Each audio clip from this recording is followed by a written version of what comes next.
नमस्कार और स्वागत है इस खास चर्चा में।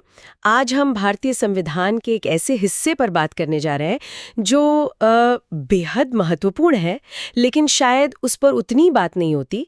मेरा मतलब है जितनी मौलिक अधिकारों पर होती है।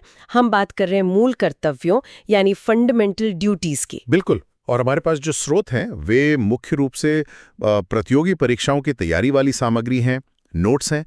इनमें मूल कर्तव्यों से जुड़े अहम तथ्य हैं, उनका थोड़ा विश्लेषण है और कुछ एमसीक्यूज मतलब बहुविकल्पीय प्रश्न भी हैं जो अक्सर क्या कहते हैं उम्मीदवारों को उलझाते हैं। हाँ, तो आज हमारा इरादा साफ है, इन सामग्रियों के आधार पर एक गहरी समझ बनाना। ये मूल कर्तव्य आखिर हैं क्या, ये हमारे संविधान में कैसे आए और ज्यादा जरूरी क्यों शामिल किए गए, इनकी संख्या कितनी है, कौन कौन से कर्तव्य गिने जाते हैं इसमें, और शायद उतना ही अहम कौन सी चीजें कर्तव्य नहीं मानी जाती। सही। और अंत में इनका कानूनी वजन कितना है, मतलब क्या ये सिर्फ कहने की बातें हैं। सही कहा। ये जानना वाकई दिलचस्प होगा कि संविधान बनाने वालों ने या बाद में संशोधन करने वालों ने नागरिकों से किन जिम्मेदारियों की उम्मीद की और आज के समय में इनकी प्रासंगिकता क्या है, खासकर जब हम अधिकारों की बात ज्यादा करते हैं, है ना? बिल्कुल। तो चलिए फिर शुरू करते हैं एकदम बिल्कुल शुरुआत से।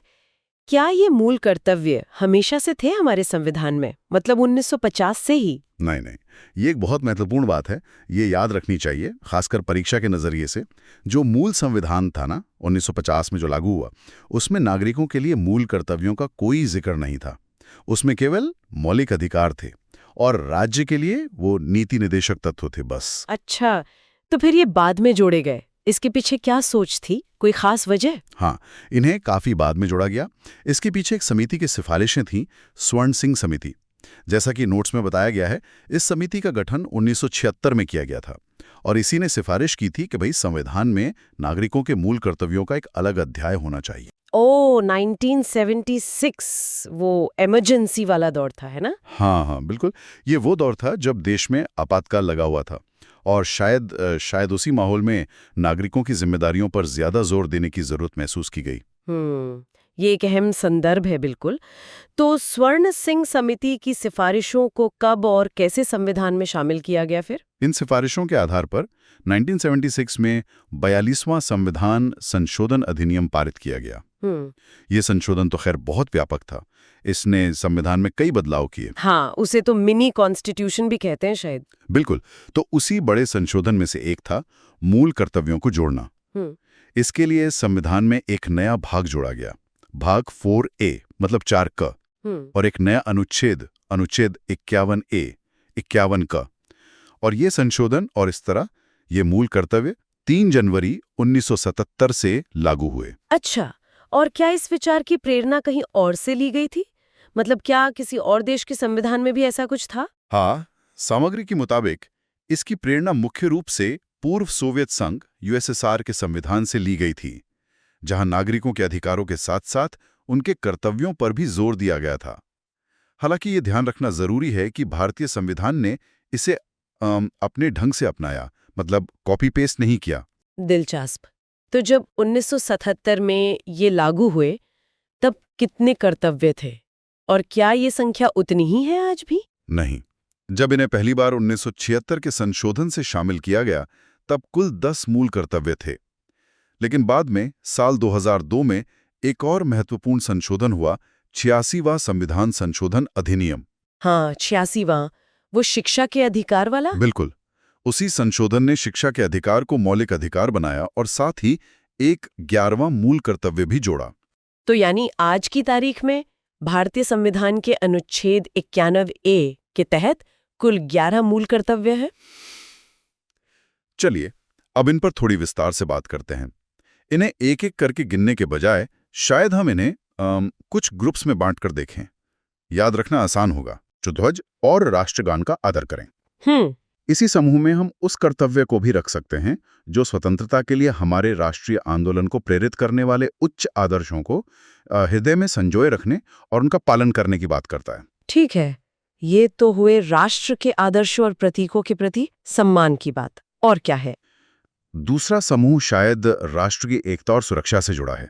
इसमें वो कर्तव्य आता है जिसे हमारे स्रोतों में खास तौर पर महत्वपूर्ण बताया गया है, भारत की संप्रभुता, एकता और अखंडता की रक्षा करना और उसे अक्षुण्ण रखना। हाँ, ये तो बहुत महत्वपूर्ण है।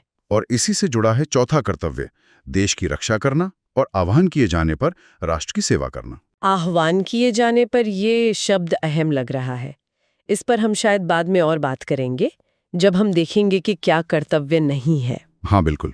आगे बढ़ते हैं। सामाजिक सरोकार से जुड़े कर्तव्य कौन से हैं? हाँ, एक महत्वपूर्ण कर्तव्य सामाजिक समरसता और भाईचारे को बढ़ावा देने पर जोर देता है। ये कहता है कि भारत के सभी लोगों में समरसता और समान भ्रातृत्व की भावना का निर्माण करें, जो धर्म, भाषा, प्रदेश या वर्ग आधारित सभी भेदभावों से परे हों। और इसी में एक बहुत प्रगतिशील बात कही गई है, ऐसी प्रथाओं का त्याग करें जो स्त्रियों के सम्मान के विरुद्ध हैं। ये वाकई महत्वपूर्ण है, खासकर सामाजिक सुधार के नजरिए से बहुत जरूरी। और संस्कृति के बारे में भी कुछ है, हमारी विरासत। बिल्कुल। छठा कर्तव्य हमारी सामासिक संस्कृति की गौरवशाली परंपरा का महत्व समझने और उसका परिरक्षण करने की बात करता है। सामासिक संस्कृति, इसका मतलब क्या है? ठीक सामासिक मतलब मिलीजुली, कॉम्पोजिट कल्चर। हमारी गंगा जमुनी तहजीब कह सकते हैं, जो विभिन्नता में एकता का प्रतीक है। ये एकात्मक मतलब यूनिटरी संस्कृति की बात नहीं करता, बल्कि विविधता को सहेजने की बात करता है। अच्छा, ये सामासिक शब्द का स्पष्टीकरण जरूरी था, समझ गया। पर्यावरण के बारे में भी कोई कर्तव्य है? आज के समय में तो ये बहुत ही प्रासंगिक लगता है। हाँ है। सातवां कर्तव्य सीधे तौर पर पर्यावरण संरक्षण से जुड़ा है। यह कहता है प्राकृतिक पर्यावरण की, जिसके अंतर्गत वन, झील, नदी और वन्य जीव हैं, रक्षा करें और उसका संवर्धन करें तथा प्राणी मात्र के प्रति दयाभाव रखें। आज के जलवायु परिवर्तन के दौर में तो इसका महत्व और भी बढ़ गया है, जाहिर है। निश्चित रूप से।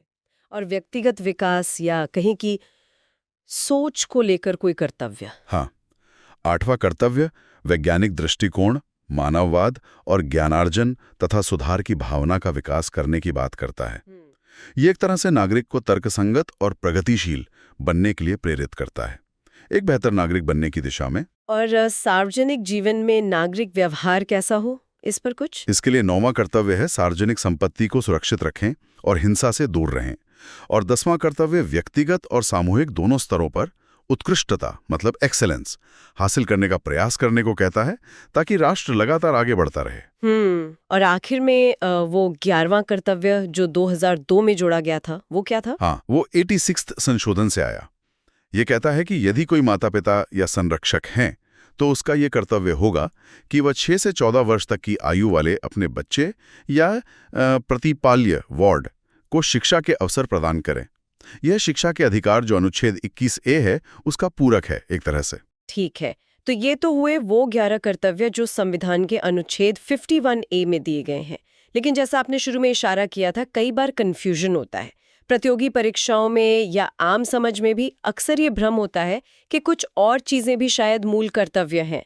इन नोट्स में इस पर काफी जोर दिया गया है कि क्या क्या मूल कर्तव्य नहीं है, ये जानना भी जरूरी है। हाँ, ये जानना भी उतना ही जरूरी है, क्योंकि यहीं पर गलतियां होने की संभावना रहती है। जैसे एक बहुत आम धारणा है कि वोट डालना यानी लोक चुनावों में मतदान करना एक मूल कर्तव्य है। हाँ, मुझे भी ऐसा ही लगता है। पर इन परीक्षा सामग्रियों के अनुसार ये सच नहीं है। मतदान करना एक महत्वपूर्ण नागरिक अधिकार है, जिम्मेदारी भी है, पर यह अनुच्छेद 51A के तहत लिस्टेड 11 कर्तव्यों में शामिल नहीं है। ये तो दिलचस्प है। और क्या उदाहरण है? जैसे राष्ट्रीय महत्व के स्मारकों और स्थानों की रक्षा करना, ये तो महत्वपूर्ण लगता है और संस्कृति के संरक्षण वाले कर्तव्य से मिलता जुलता भी है ना? महत्वपूर्ण जरूर है। और संविधान में अनुच्छेद 49 के तहत राज्य का ये दायित्व है कि वो राष्ट्रीय महत्व के स्मारकों, स्थानों और वस्तुओं का संरक्षण करे। राज्य का दायित्व है, लेकिन इसे नागरिकों के लिए अनुच्छेद 51A के तहत मूल कर्तव्य के रूप में लिस्ट नहीं किया गया है। अच्छा। इसे सामाजिक संस्कृति के परिरक्षण वाले कर्तव्य से अलग समझा जाना चाहिए। वो संस्कृति की क्या कहते हैं, अमूर्त विरासत पे ज्यादा केंद्रित है, जबकि ये भौतिक स्मारकों की बात करता है। ये बारीक अंतर परीक्षा में महत्वपूर्ण हो सकता है। ठीक है, ये अंतर स्पष्ट हुआ। और क्या चीजें हैं जो इस लिस्ट में नहीं है पर लोग समझ लेते हैं? जैसे अंतर्राष्ट्रीय शांति और सुरक्षा को बढ़ावा देना, ये राज्य के नीति निर्देशक तत्वों का हिस्सा है अनुच्छेद 51 में, नागरिक का मूल कर्तव्य नहीं। इसी तरह कमजोर वर्गों को सामाजिक अन्याय से बचाना, ये भी राज्य के नीति निर्देशक तत्वों और मौलिक अधिकारों से ज्यादा जुड़ा है। सीधे तौर पे मूल कर्तव्य नहीं। परिवार नियोजन अपनाना या जनसंख्या नियंत्रण करना, ये भी अक्सर चर्चा में रहता है। नहीं, जैसा कि नोट्स में साफ किया गया है, ये भी अनुच्छेद 51A के तहत मूल कर्तव्य नहीं है।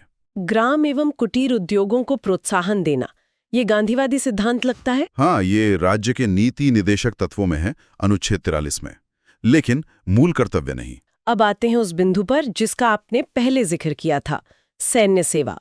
एक कर्तव्य कहता है आवाहन किए जाने पर राष्ट्र की सेवा करना।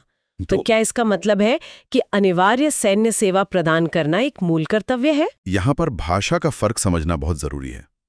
आवाहन किए जाने पर राष्ट्र की सेवा करना, ये एक मूल कर्तव्य है। इसका मतलब है कि जरूरत पड़ने पर अगर सरकार नागरिकों को देश सेवा के लिए बुलाती है, चाहे वो सैन्य हो या असैन्य, तो नागरिक का कर्तव्य है कि वो सेवा दें। ठीक है। लेकिन इसका मतलब ये नहीं है कि हर नागरिक के लिए सेना में भर्ती होना या सैन्य सेवा देना अनिवार्य है, जैसा कुछ देशों में होता है। तो अनिवार्य सैन्य सेवा अपने आप में मूल कर्तव्य नहीं है, बल्कि आह्वान पर सेवा देना कर्तव्य है। फर्क है। ये स्पष्टीकरण बहुत महत्वपूर्ण है। बिल्कुल। और कुछ उदाहरण जो अक्सर भ्रम पैदा करते हैं? हाँ, जैसे अस्पृश्यता मिटाने की ओर प्रयास करना। अस्पृश्यता का अंत अनुच्छेद 17 के तहत एक मौलिक अधिकार है और इसे दंडनीय अपराध घोषित किया गया है। ये एक संवैधानिक लक्ष्य है, पर इसे अनुच्छेद 51A में कर्तव्य के रूप में अलग से नहीं गिनाया गया है। अपने माता पिता और गुरुओं का आदर करना, ये तो हमारी संस्कृति का हिस्सा है। नैतिक और सांस्कृतिक रूप से ये बहुत महत्वपूर्ण है, बिल्कुल। लेकिन यह संविधान के भाग 4A में उल्लिखित 11 कानूनी या संवैधानिक मूल कर्तव्यों में से एक नहीं है। आयकर अदा करना, टैक्स देना, ये तो जरूरी है। जरूरी है, लेकिन ये कानूनी दायित्व है, लीगल ऑब्लिगेशन, जो आयकर अधिनियम जैसे कानूनों से आता है। ये अनुच्छेद 51A के तहत संवैधानिक मूल कर्तव्य नहीं है। अच्छा, और एक और बात जो आपने पहले बताई थी, एकात्मक यूनिटरी राष्ट्रीय संस्कृति को मानना। हाँ, जैसा कि पहले स्पष्ट किया, कर्तव्य सामासिक यानी मिलीजुली संस्कृति के परिरक्षण का है, ना कि किसी एक एकात्मक संस्कृति का। ये भारत की विविधता का सम्मान करता है, तो एकात्मक संस्कृति को मानना मूल कर्तव्य नहीं है। ये सारी बातें जानने के बाद अब हम उस सवाल पर आते हैं जो शायद सबसे ज्यादा व्यवहारिक महत्व रखता है। इन मूल कर्तव्यों की कानूनी हैसियत क्या है?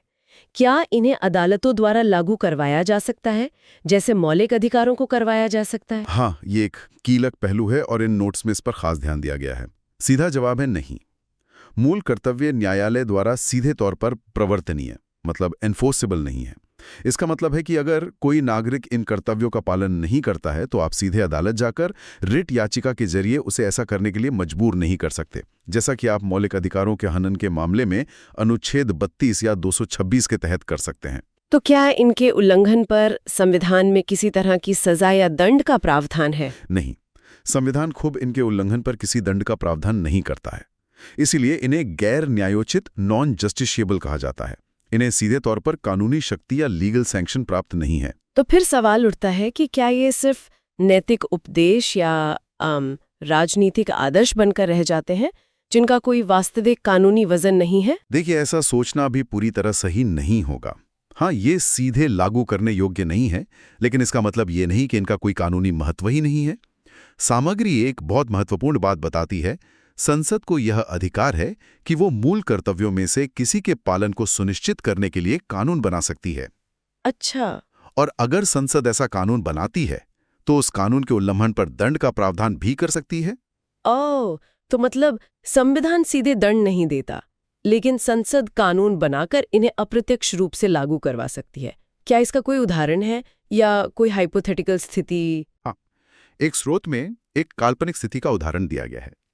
मान लीजिए देश की रक्षा के लिए, जो कि एक मूल कर्तव्य है, आह्वान किए जाने पर राष्ट्र की सेवा, संसद एक कानून बनाती है कि सभी सक्षम पुरुष नागरिकों को अनिवार्य रूप से कुछ समय के लिए सैन्य प्रशिक्षण लेना होगा। तो ऐसा कानून शायद इसलिए वैध माना जाएगा क्योंकि वो अनुच्छेद 51A(d) में दिए गए कर्तव्य को प्रभावी बनाने के लिए बनाया गया है। यानी संसद मूल कर्तव्यों को लागू करने के लिए कानून बना सकती है। ये तो एक अहम पहलू हुआ। क्या इनका कोई और कानूनी इस्तेमाल भी है? अदालतों के फैसलों में इनका क्या रोल रहता है? हाँ, ये भी महत्वपूर्ण है। उच्चतम न्यायालय ने अपने कई निर्णयों में कहा है कि मूल कर्तव्यों का उपयोग किसी कानून की संवैधानिकता या वैधता निर्धारित करने में किया जा सकता है। अगर कोई कानून ऐसा है जिसकी व्याख्या एक से अधिक तरीकों से की जा सकती है, तो अदालतें उस व्याख्या को प्राथमिकता दे सकती हैं जो मूल कर्तव्यों के अनुरूप हो। मतलब ये कानून की व्याख्या, इंटरप्रिटेशन ऑफ स्टैट्यूट्स में सहायक हो सकते हैं। तो मतलब सीधे कोर्ट नहीं जा सकते कि फलाना व्यक्ति कर्तव्य नहीं निभा रहा, पर संसद कानून बना सकती है और अदालतें भी इन्हें पूरी तरह नजरअंदाज नहीं कर सकती, खासकर कानून की व्याख्या करते समय या उसकी संवैधानिकता जांचते समय। बिल्कुल सही समझा आपने। ये केवल कोरे नैतिक उपदेश नहीं है, बल्कि ये बाकायदा संविधान का हिस्सा हैं। ये नागरिकों को उनके दायित्वों की याद दिलाते हैं और एक जिम्मेदार नागरिक समाज के निर्माण में सहायक माने जाते हैं। इनका सांकेतिक और शैक्षिक महत्व भी बहुत है। चलिए, तो आज की इस विस्तृत चर्चा को समेटते हैं। हमने काफी कुछ कवर किया। हमने शुरुआत इस बात से की कि मूल कर्तव्य मूल संविधान में नहीं थे। इन्हें स्वर्ण सिंह समिति की सिफारिश पर 1976 में 42वें संशोधन द्वारा, वो भी आपातकाल के दौरान, संविधान के भाग 4A और अनुच्छेद 51A में जोड़ा गया और प्रेरणा ली गई थी पूर्व सोवियत संघ से। हाँ, उस समय 10 कर्तव्य जोड़े गए थे, लेकिन 2002 में 86वें संशोधन द्वारा 11वां कर्तव्य जोड़ा गया, जो 6 से 14 वर्ष के बच्चों की शिक्षा का अवसर प्रदान करने से संबंधित है। तो अब कुल 11 कर्तव्य हैं। हमने इन कर्तव्यों को कुछ समूहों में बांटकर देखा: राष्ट्र, समाज, संस्कृति, पर्यावरण, व्यक्तिगत विकास और शिक्षा से जुड़े कर्तव्य। हाँ, और हमने ये भी साफ किया कि कुछ चीजें जो हमें कर्तव्य लग सकती हैं, जैसे वोट डालना या राष्ट्रीय स्मारकों की उस तरह रक्षा करना जैसे राज्य का दायित्व है, या आय कर देना, या फिर अनिवार्य सैन्य सेवा, वे अनुच्छेद 51A की सूची में शामिल नहीं है, भले ही वे अन्य दृष्टियों से महत्वपूर्ण हो। ये अंतर जानना प्रतियोगी परीक्षाओं के लिए खास तौर पर जरूरी है। और सबसे महत्वपूर्ण बात, हमने इनकी कानूनी प्रकृति को समझा। ये मौलिक अधिकारों की तरह न्यायालय द्वारा सीधे प्रवर्तनीय, मतलब जस्टिसेबल नहीं है, और संविधान में इनके उल्लंघन पर सीधे दंड का प्रावधान नहीं है। लेकिन ये पूरी तरह शक्तिहीन भी नहीं है। संसद इनके पालन के लिए कानून बना सकती है और अदालतें कानूनों की व्याख्या और उनकी संवैधानिकता की जांच में इनका उपयोग कर सकती हैं। बिल्कुल, ये एक दिलचस्प संवैधानिक स्थिति है। कर्तव्य हैं पर बाध्यकारी नहीं, फिर भी महत्वहीन नहीं। और यहीं से आज का अंतिम विचार निकलता है, जो हमारे सुनने वालों के लिए सोचने का एक बिंदु हो सकता है। सोचिए, अगर इन मौलिक कर्तव्यों को मौलिक अधिकारों की तरह ही कानूनी रूप से बाध्यकारी बना दिया जाए, मतलब लीगली एनफोर्सेबल, तो हमारे नागरिक जीवन, व्यक्तिगत स्वतंत्रता और शासन प्रणाली पर इसका क्या प्रभाव पड़ेगा? क्या इससे नागरिक ज्यादा जिम्मेदार बनेंगे या फिर राज्य की शक्ति अनावश्यक रूप से बढ़ जाएगी? ये बड़ा सवाल है। या फिर इनकी मौजूदा गैर बाध्यकारी प्रकृति को देखते हुए वास्तव में क्या चीज नागरिकों को इन कर्तव्यों का पालन करने के लिए प्रेरित करती है? क्या केवल संविधान में इनका उल्लेख होना काफी है, या फिर ये नागरिक होने के गहरे एहसास और नैतिक दायित्व की भावना से आता है? ये वाकई सोचने वाली बात है कि प्रेरणा का स्रोत क्या है, कानून का डर या नागरिक चेतना। इसी विचार के साथ आज की ये गहन पड़ताल यहीं समाप्त होती है।